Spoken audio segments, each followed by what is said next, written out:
Cuando Hitler se convirtió en dictador de Alemania, aplicó lo que había escrito en su libro Mein Kampf, Mi lucha. Una raza más fuerte dirigirá a las razas débiles, para que el impulso vital aplaste a los débiles y deje espacio a los fuertes. ¿Cómo consiguió Hitler hacerse con el poder y convertirse en el líder supremo, el Führer?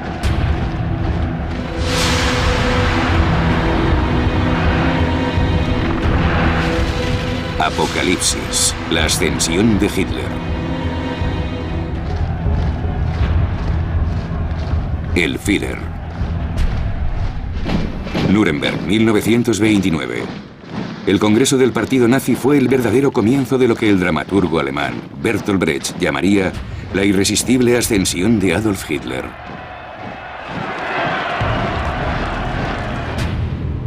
La devastadora y nueva crisis económica originada en Estados Unidos había causado estragos en todo el mundo, especialmente en Alemania.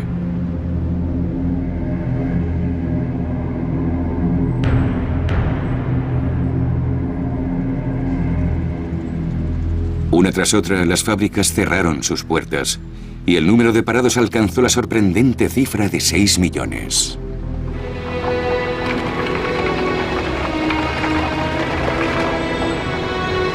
Desesperados, muchos alemanes recurrieron a los nazis o a los comunistas, que también tenían sus fuerzas paramilitares y vestían uniforme.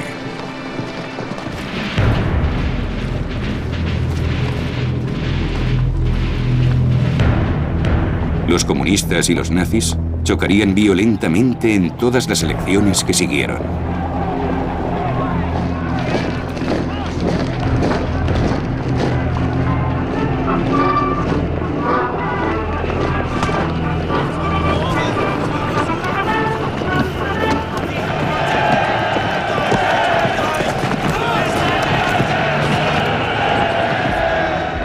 Hitler provocó desórdenes, mientras que al mismo tiempo afirmaba ser el único hombre capaz de detenerlos. Esta táctica de chantaje resultó ser eficaz. Hitler captó para su causa a los propietarios de pequeñas empresas y a propietarios de viviendas, y denunció la amenaza de la peste roja, los marxistas igualitarios. El resultado fue asombroso. Hitler se convirtió en el líder del segundo partido político del país, después de los socialdemócratas.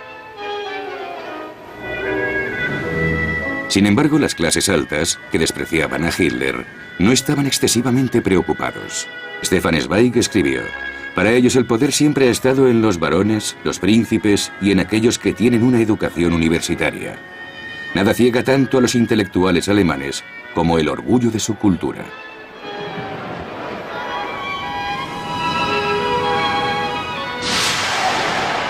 Y mientras continuaba la ascensión de Hitler, en solo un año llegó a dominar la extrema derecha de Alemania. Las asociaciones de veteranos, como los Cascos de Acero, con 500.000 de miembros, tendría que obedecer sus órdenes.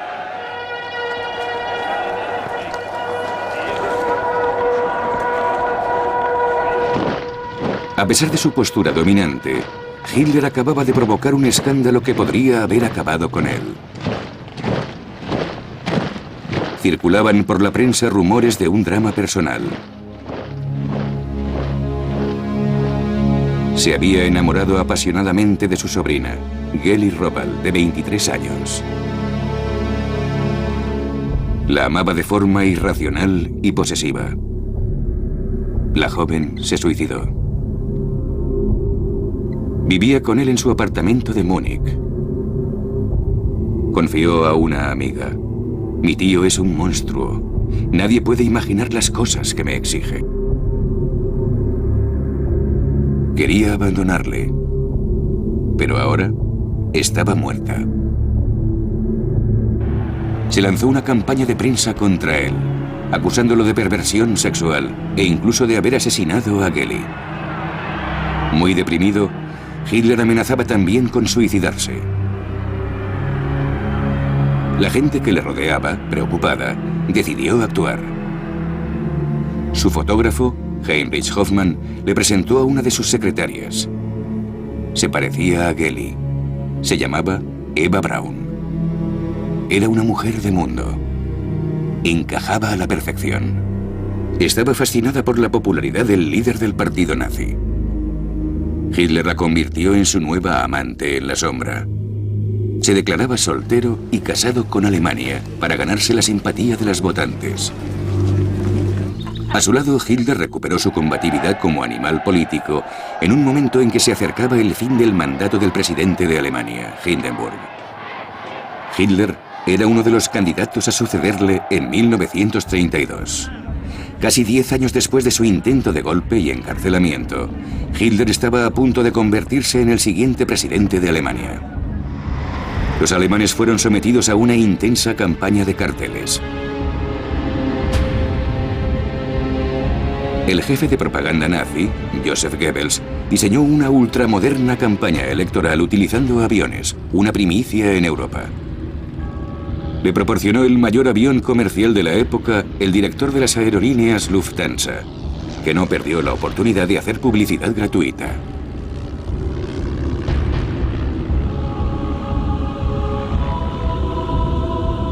Hitler, llevando un casco de cuero, inició una gira por un centenar de ciudades alemanas, donde podía calibrar su popularidad. Su piloto, Hans Bauer, recordaba: «Volamos con todo tipo de clima, incluso con tormentas. Cancelar un viaje estaba fuera de toda consideración. La gente acabó por perder el miedo a volar». La conclusión de Hans Bauer fue: Hitler contribuyó a la expansión del tráfico aéreo. Goebbels inventó el lema «El Führer sobre Alemania».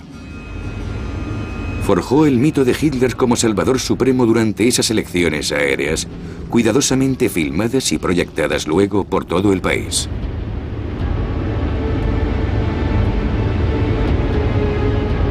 Pero Goebbels aún no podía relajarse. La campaña era muy costosa y los varones industriales desconfiaban de los métodos violentos de Hitler. Los nazis tuvieron que cobrar el equivalente a €1 a todos los que acudían a escuchar a Hitler. Eso no les desanimó, sino todo lo contrario. Un testigo, von Spauen, describió su reacción. De pronto sentí la mirada de Hitler en mí, y eso me afectó para el resto de mi vida.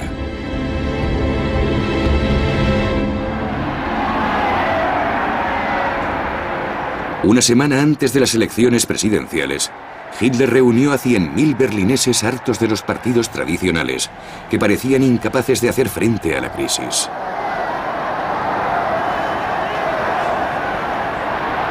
Jutta Rüdiger, de 21 años, estaba entre la multitud. No puedo explicar el estado en que nos sumió el desempleo.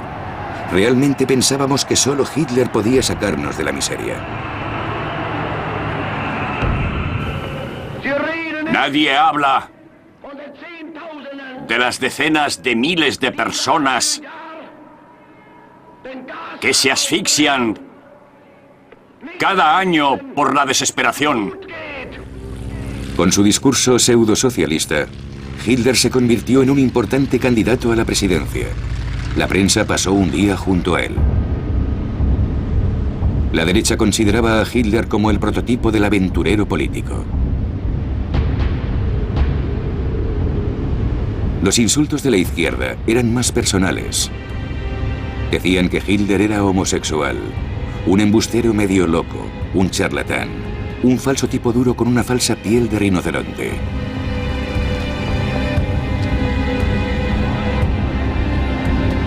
El presidente saliente, el mariscal Hindenburg, a pesar de ser un monárquico reaccionario, era apoyado por la izquierda. Esta paradoja reflejaba el creciente peligro del ascenso de Hitler, como recalcó su adversario más decidido, el líder de los socialdemócratas, Otto Wels. No debemos perder más tiempo. Debemos tener una sola idea, un solo objetivo: derrotar al fascismo hasta que haya sido borrado por completo. Luchad por la República, por la libertad y por los trabajadores. 10 de abril de 1932. Se anunció el veredicto. Hitler no sería presidente. 13 millones de alemanes habían votado por él. Un tercio del electorado. Era mucho, pero no suficiente.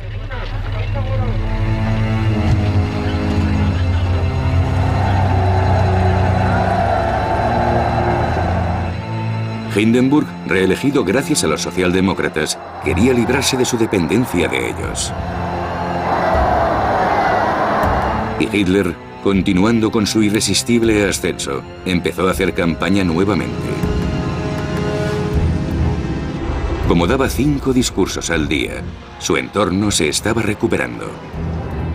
Uno de sus íntimos contaba: teníamos los mismos segundos que tiene un boxeador para reponerse entre asaltos.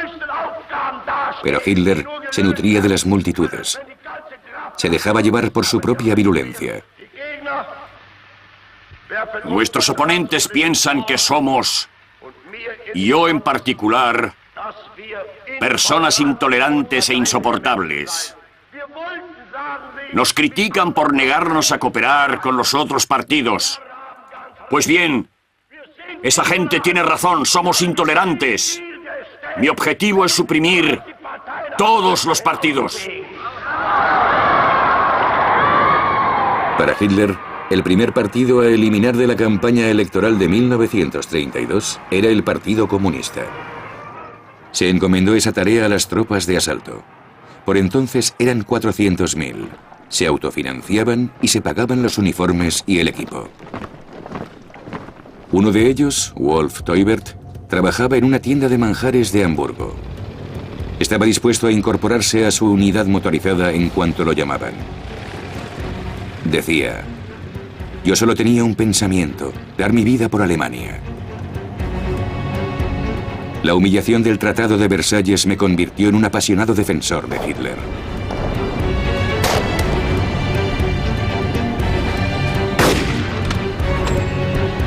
Había compañerismo, solidaridad y orgullo por nuestro uniforme. Nosotros, que nos sentíamos avergonzados de no haber luchado en la Gran Guerra por ser demasiado jóvenes, aprendimos de la experiencia de nuestros mayores. Julio de 1932, el verano sangriento de la campaña electoral. Las tropas de asalto SA, con la complicidad de la policía, provocaron batallas callejeras con los comunistas. Entre los comunistas hubo un centenar de muertos y gran cantidad de heridos. Muchos alemanes, agotados por el desorden y la impotencia del gobierno, aprobaban los violentos actos de los nazis. El resultado fue que 230 nazis fueron elegidos para el Parlamento. Hitler estaba ya a la cabeza del partido político más poderoso del país.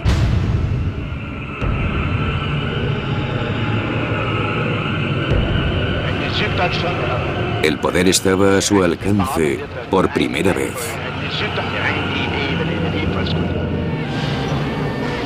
Pero la euforia dio inmediatamente paso a la decepción. El presidente Hindenburg se negó a nombrarle canciller, jefe del gobierno. Hindenburg le dijo a Hitler: ante Dios, mi conciencia y la patria, no puedo entregar el poder a un partido tan intolerante como el suyo.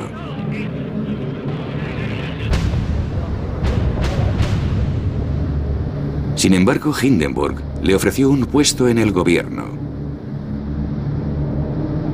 Pero Hitler no se consideraba un político común que deseara una posición ministerial.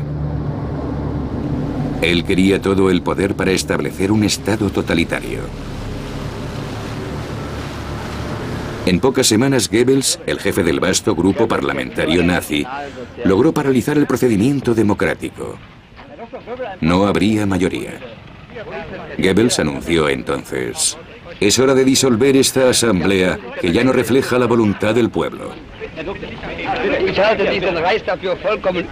Habría que convocar unas nuevas elecciones, las terceras en un año. Tendrían lugar en noviembre. Hitler lo vio como otra oportunidad para obtener votos.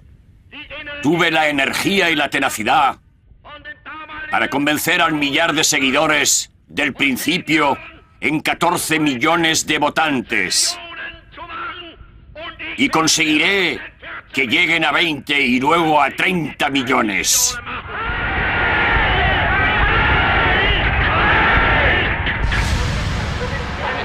Los resultados de las elecciones fueron una amarga decepción para Hitler. Rodeado de su guardia personal, las SS, meditaba sobre su fracaso. Había perdido 2 millones de electores. Goebbels dijo: hemos sufrido un revés. Hitler se negó a entrar en el gobierno y los votantes no han entendido por qué. Con amargura, Goebbels leyó los informes de la prensa extranjera. El London Daily Herald escribió: el hitlerismo está muerto como fuerza política. El diario francés Le Populaire, editado por el eminente socialista Léon Blum, publicó en su titular un artículo: el fin de Hitler. Pero no lo era. 3 meses más tarde, Hindenburg, ante la imposibilidad de tener la mayoría, nombró finalmente a Hitler canciller de Alemania.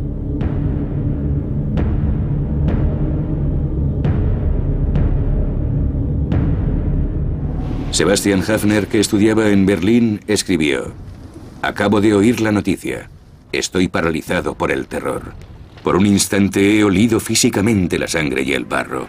Veo algo peligroso, como la gran y sucia pata de un animal depredador afilando sus garras en mi rostro. Para lograr su fin, el lobo se disfrazó de cordero. Hitler tranquilizó a Hindenburg, pidiéndole solamente 2 carteras ministeriales para los nazis. El ministro del Interior sería un policía de Múnich llamado Wilhelm Frick. También tenía a Hermann Göring a su lado para controlar a la policía. 2 posiciones clave. Hitler avanzaba por medio de subterfugios.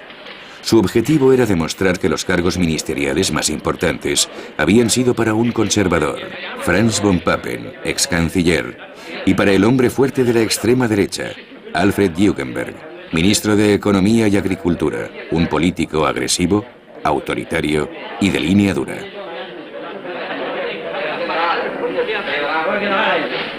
Hitler llamó a su gobierno el Gabinete de Concentración Nacional, para que pareciera más una coalición nacionalista que un gobierno predominantemente nazi.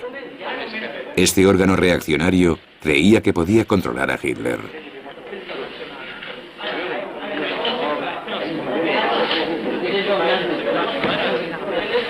Von Papen cometió un error que le costaría caro al decir a Jugenberg: Hitler es nuestro hombre. A lo que Jugenberg respondió: lo supervisaremos.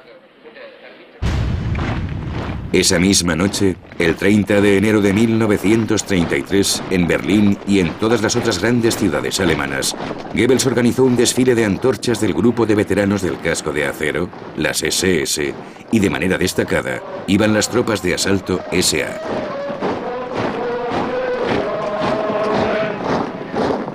Goebbels declaró que en el desfile habían participado 1 millón de personas. Pero el agregado militar británico estimó que fueron menos de 15.000, que Goebbels les hizo dar vueltas durante horas. Pasaron bajo las ventanas del anciano presidente Hindenburg, que por entonces tenía 85 años, y creyéndose en el Verdún de 1916 dijo a su ayudante: nuestros hombres desfilan bien, han tomado muchos prisioneros. Hitler, en la Cancillería, recibía un fervoroso homenaje. Louise Solmitz, maestra de escuela de Berlín, dijo: era una borrachera sin vino.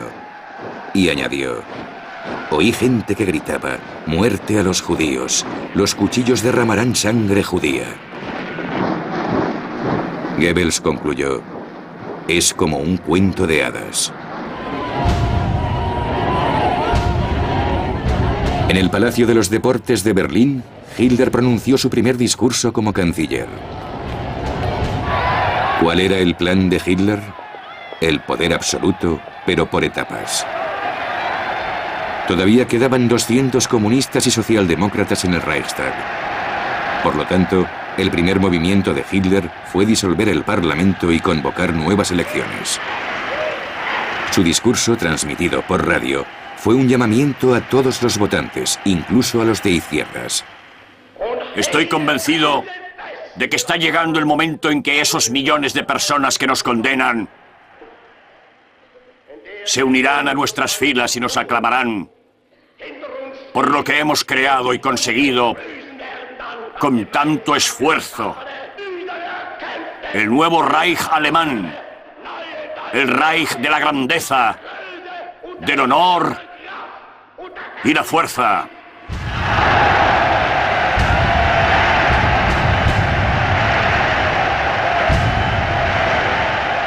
Con este discurso relativamente conciliador, Hitler continuó avanzando llevando una máscara. Sin embargo, Goebbels quería aclarar las cosas volviendo a los fundamentos, el antisemitismo y la violencia de las bases votantes nazis. Si los periódicos judíos piensan que pueden intimidarnos con sus amenazas ocultas, será mejor que tengan cuidado. Nuestra paciencia tiene sus límites. Un día cerraremos sus sucias y embusteras bocas judías.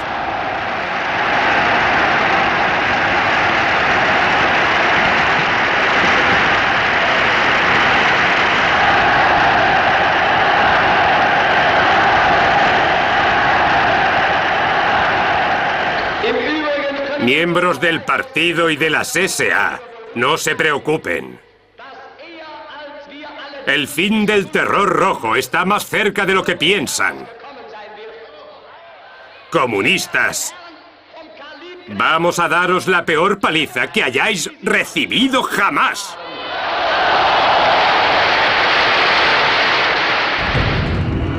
Solo 2 semanas más tarde, en Berlín, el Gran Reichstag, el edificio del Parlamento alemán, ardió durante la noche.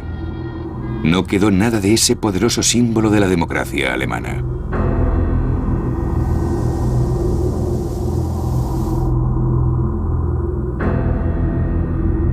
La investigación llevada a cabo por la policía de Göring incriminó a un comunista holandés de 24 años llamado Marinus van der Lubbe, sospechoso de una amplia carrera de atentados. Rápidamente se le declaró culpable y fue guillotinado. ¿Quién se beneficiaría de ese crimen? Los nazis. Hitler y Göring exageraron el fantasma de un complot rojo.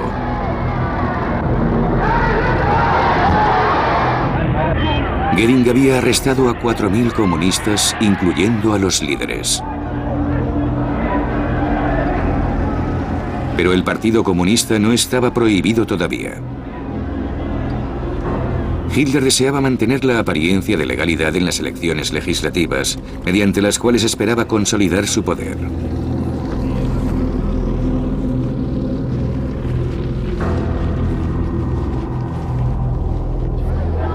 Los alemanes, hartos de campañas electorales y de desórdenes, vieron una nueva acción de las tropas de asalto por todo el país, para proteger a la población de ataques comunistas, como dijeron los nazis.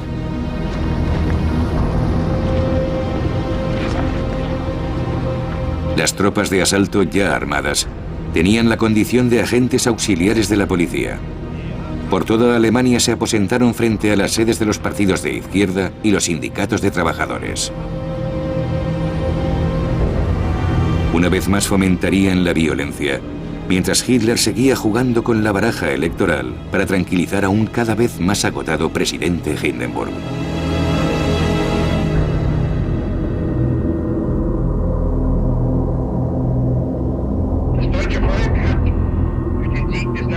Göring, en su sillón de estilo gótico, con su daga en las manos, daba su versión manipulada de los resultados electorales. El 5 de marzo marca una gran victoria para un hombre y un movimiento. El ganador es Adolf Hitler. El movimiento es el nacionalsocialismo. Y ambos forman uno solo con el pueblo y el Reich alemán. En realidad, Hitler y su coalición apenas habían rozado la mayoría. Aún con toda su propaganda y la intimidación de las SA, Hitler no había impedido que los comunistas obtuviesen un 12% de los votos. Invalidó las elecciones de los parlamentarios comunistas, los detuvo y los envió al campo de concentración de Oranienburg, cerca de Berlín, y al de Dachau, cerca de Múnich, que los nazis acababan de construir. Estos fueron los primeros campos que se abrieron en el año 1933. El número de presos políticos aumentó durante los primeros meses del régimen. El estudiante comunista Klaus Bastian recuerda: los guardias golpeaban a los prisioneros y nos empujaban hacia el agua helada. Siempre temíamos por nuestras vidas, día y noche. La versión de los nazis era que esos parlamentarios, altos funcionarios y dirigentes sindicales estaban siendo reeducados.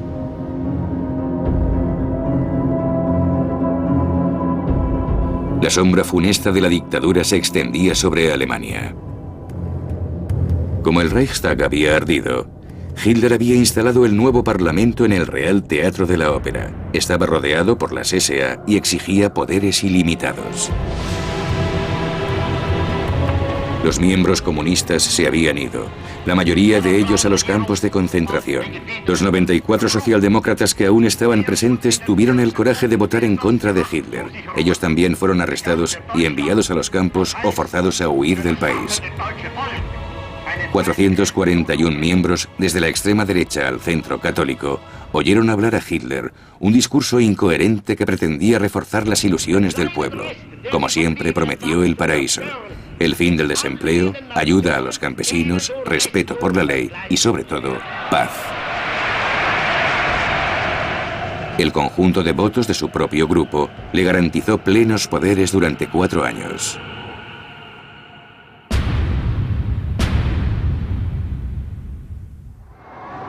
El presidente Hindenburg ya no podía oponerse a las decisiones de la Cancillería. Con el sonido de los aplausos, la democracia en Alemania murió.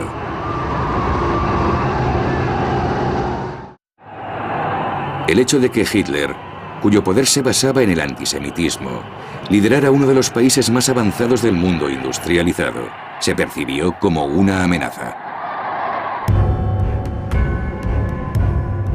En todo el mundo había manifestaciones contra Hitler, como esta de Nueva York, que protestaba en contra de su barbarie, su oscurantismo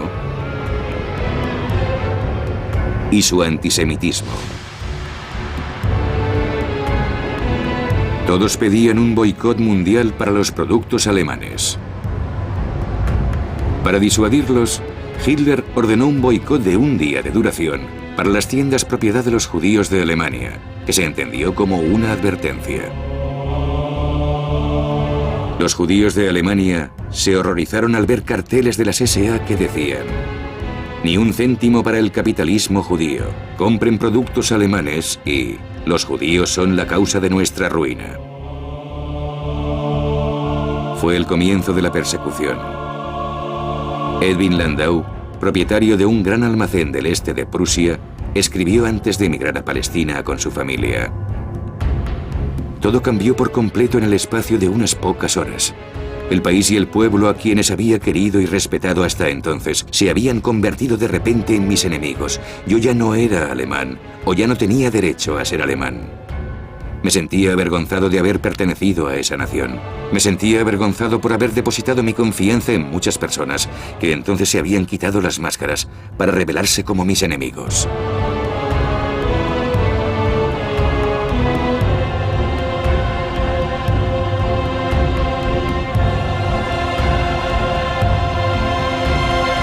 El antisemitismo contaminó las universidades. El nazismo pervertía las mentes de la gente, poniéndola en contra de la cultura moderna, imponiendo unas ideologías intolerantes y sectarias que llevaría a los estudiantes a la quema de libros. El líder socialista francés Léon Blum escribió: lo que se necesita en Alemania es que los comunistas y los socialdemócratas luchen unidos. Pero los socialdemócratas no estaban dispuestos, y en cuanto a los comunistas, Moscú les había dado sus órdenes. No os aliéis con los socialdemócratas, a quienes describían como socialtraidores. Las órdenes suicidas de Stalin fueron un regalo para Hitler.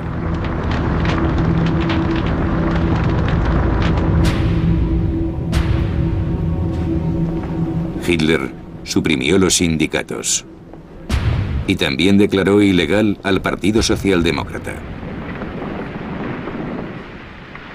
SA y SS, Heil.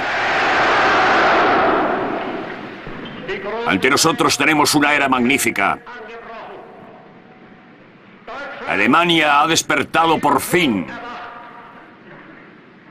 Hemos conquistado el poder. Ahora debemos conquistar al pueblo alemán. El pueblo alemán, por su parte, podía irse de vacaciones. A partir de entonces, el partido nazi era el único partido legal. Sus consignas antisemitas no parecían entusiasmar a mucha gente. En gran medida eran indiferentes a la suerte de sus compatriotas judíos, que después de todo, solo eran unos 500.000, menos del 1% de la población.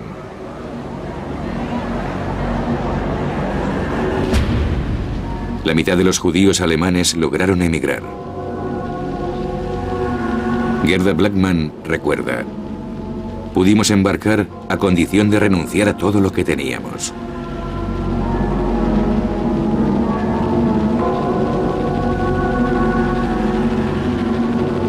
Los judíos alemanes más pobres quedaron atrapados en Alemania. Fueron deportados a los guetos del este y luego exterminados en los campos.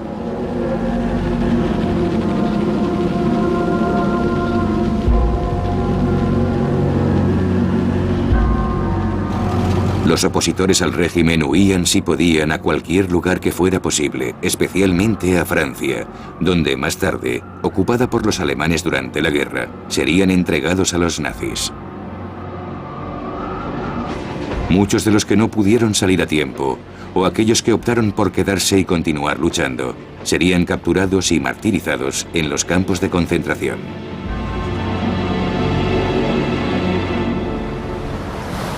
La mayoría de alemanes aceptaban el régimen totalitario.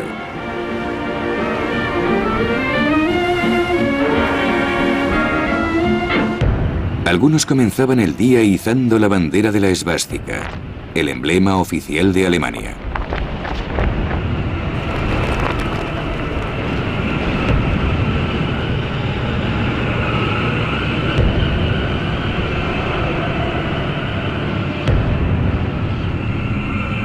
Los otros, ahora que Hitler había amordazado a la prensa, solo leían periódicos nazis. Sus hijas también aprenderían el saludo obligatorio. Sus hijos entrarían en las Hitlerjugend, las juventudes hitlerianas, donde perfeccionarían sus tendencias agresivas. En la escuela, los maestros enseñarían a los alumnos a manejar las armas.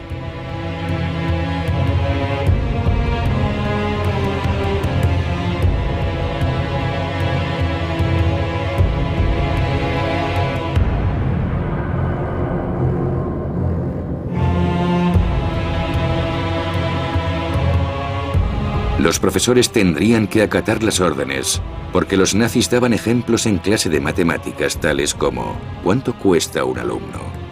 Una persona joven con discapacidad mental cuesta al Estado 1.800 marcos al año, un alumno promedio 320 marcos y un alumno brillante solo 125 marcos. Respuesta: la sociedad solo puede sobrevivir si sus ciudadanos son genéticamente sanos. Las hijas mayores se unirían a la BDM, la Bund Deutscher Mädel, la Liga de Jóvenes Alemanas. Entrenarían a las chicas para que fueran buenas esposas y tuvieran muchos pequeños soldados, que morirían en las últimas acciones de combate en Berlín.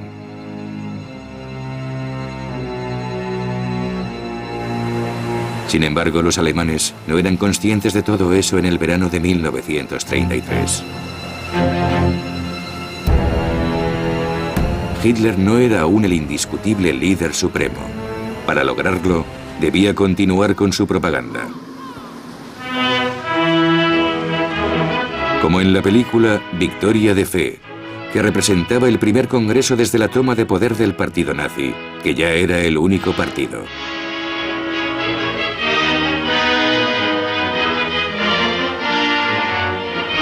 Hitler era bien servido por el talento de la joven directora Leni Riefenstahl, que le llamó la atención por su energía y belleza. Con inteligentes encuadres y técnicas de iluminación, glorificaba al nuevo dios de una nueva mística, una mística de la raza, del líder, del poder y sus apóstoles, como el más leal de los leales, Rudolf Hess, uno de los redactores de las leyes contra los judíos. Como Joseph Goebbels, que había convertido la propaganda en un importante ministerio. Como Hermann Göring, que resucitaría la aviación alemana. Y como Ernst Röhm, jefe de esas hordas de fanáticos, las tropas de asalto. Nada hacía sospechar que la película sería prohibida un año después, porque Röhm, a pesar de que había sido cómplice de Hitler desde el fracasado golpe de 1923, sería acusado de traición. Tal vez porque estaba demasiado cerca de Hitler, o porque las SA eran demasiado grandes y era una fuerza que rivalizaba con el ejército. Para obtener el apoyo del ejército, Hitler le encargó la eliminación de Röhm.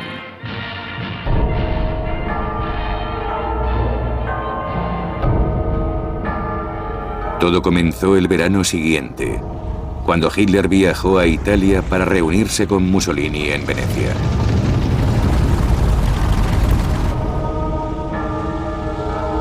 Hitler quedó impresionado por su homólogo, su modelo a seguir. Buscaba la aprobación de Mussolini para su plan de anexionarse con Austria. Mussolini se la negó. No quería que los alemanes se acercaran a sus fronteras. No le gustó Hitler y dijo: «Me recuerda a un monje charlatán».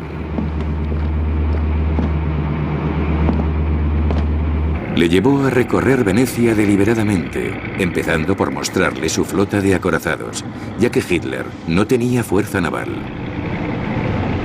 Hitler regresó a Berlín mortificado. Entendía que hasta que no reconstruyera las fuerzas armadas, no podría llevar a cabo sus planes.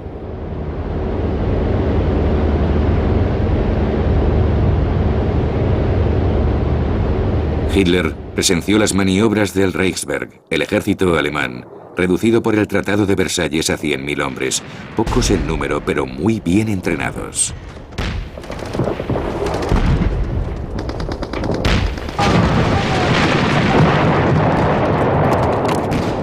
Hitler sabía que para hacer la guerra necesitaba generales, almirantes, oficiales competentes, estrategas y especialistas capacitados. Siempre había prometido que liberaría al ejército de la opresión del Tratado de Versalles y que restauraría sus tropas y su arsenal armamentístico. Pero los generales querían más, en particular deshacerse de Röhm y sus tropas de asalto, que estaban en condiciones de sustituir al ejército.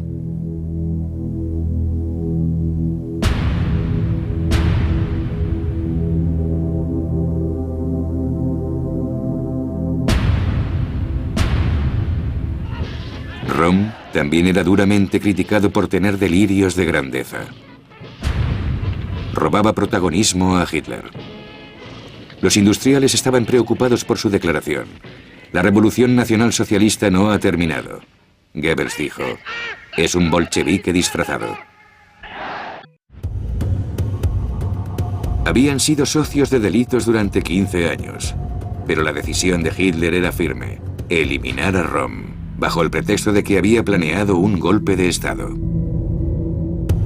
Hitler eligió a sus verdugos: Himmler, jefe de las SS, Heydrich, jefe de la Gestapo, y Sepp Dietrich, ex carnicero que dirigía el cuerpo de guardaespaldas del Führer.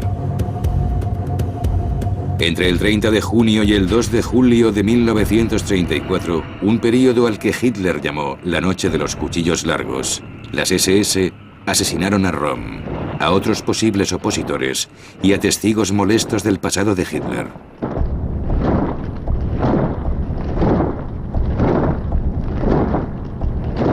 Con la desaparición de Röhm, las tropas de asalto perdieron toda su influencia y se utilizaron exclusivamente para mantener el orden.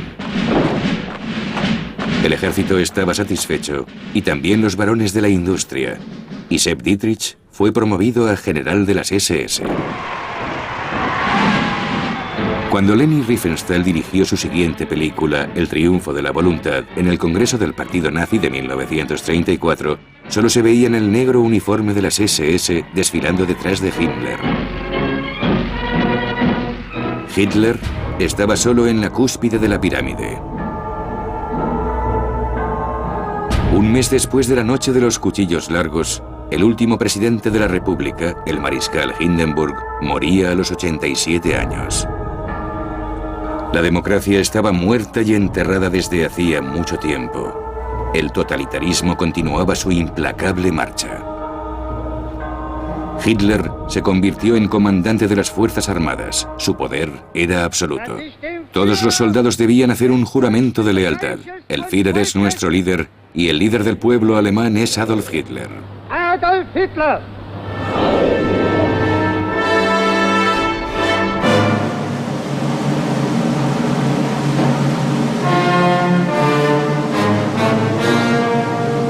Hitler volvió a asistir al Festival de Bayreuth para disfrutar de la música de Wagner, su compositor favorito.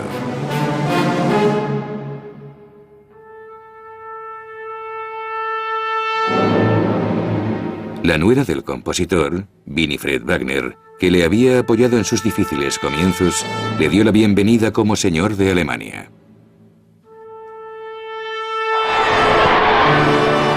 Hitler miraba hacia atrás y veía lo lejos que había llegado. Había logrado el sueño de su juventud, encarnar a Rienzi, su héroe wagneriano favorito, que se sacrificaba por su amado pueblo.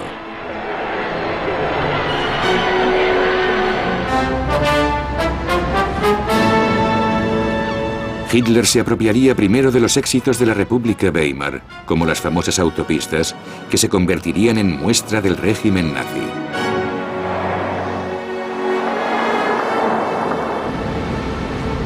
Luego, Hitler atacaría aprobando las leyes raciales de Nuremberg.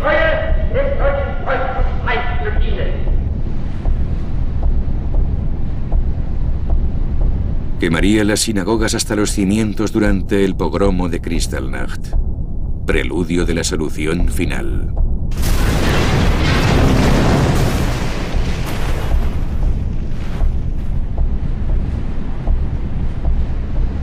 Violaría el Tratado de Versalles, reocupando las zonas desmilitarizadas en 1919. La debilidad mostrada por la falta de reacción de Francia e Inglaterra llevarían a Mussolini a acercarse a Hitler, lo que permitiría a este la anexión de Austria, un paso en lo que él llamaba sumisión, la integración de todos los pueblos de habla alemana en una Alemania más grande. Intervendría en la sangrienta Guerra Civil Española, enviando sus bombarderos para aniquilar a la población de Guernica, asegurando la victoria de los fascistas de Franco sobre los republicanos españoles.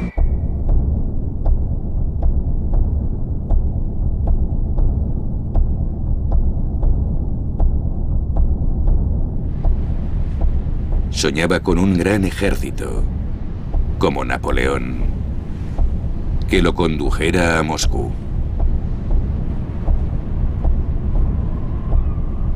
Al mismo tiempo, proclamaba su deseo de paz. Queremos ser un único Reich unificado. Y para ello debéis preparaos. Queremos que el pueblo sea obediente y ustedes mismos deben lograr ese objetivo. Queremos que la gente sea pacífica y también valiente. Pero aún siendo valiente, debe ser pacífica.